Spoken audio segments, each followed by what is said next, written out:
Hello friends, welcome to my channel. One more mini vlog. Last వీడియోలో నేను కాకినాడ కాశ్మీర్ ఎగ్జిబిషన్కి వెళ్ళానని చెప్పేసి video post చేశానండి. దానికైతే కొన్ని కామెంట్స్ వచ్చాయి. టైమింగ్స్ ఏంటి, అలానే టికెట్ ప్రైస్ ఏంటి, ఇంకా ఎప్పటి వరకు ఉంటుంది అని అయితే కొంతమంది అడిగారనమాట.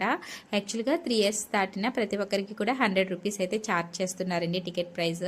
అలానే ఈవినింగ్ 5 నుంచి మనకి స్టార్ట్ అవుతుందన్నమాట ఎగ్జిబిషన్.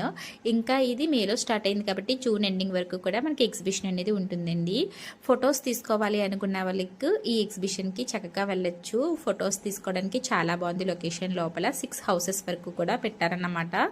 అలానే మనకి లోపలంతా కూడా షాపింగ్ అండి, బ్యాంగిల్స్, క్లిప్ కలెక్షన్స్, ఇంకా పిల్లల టాయ్స్, అలానే గేమ్స్ ఆడుకోవడానికి కొన్ని స్టాల్స్, ఫుడ్ స్టాల్స్ కూడా పెట్టారన్నమాట. ఫుడ్ అయితే ఏది తీసుకున్నా 100 రూపీస్ ఉన్నాయండి. నూడిల్స్ కానివ్వచ్చు, మంచూరియా, చాట్, ఇలా ఏం తీసుకున్నా ఇక్కడ 100 రూపీస్ తీసుకుంటున్నారు.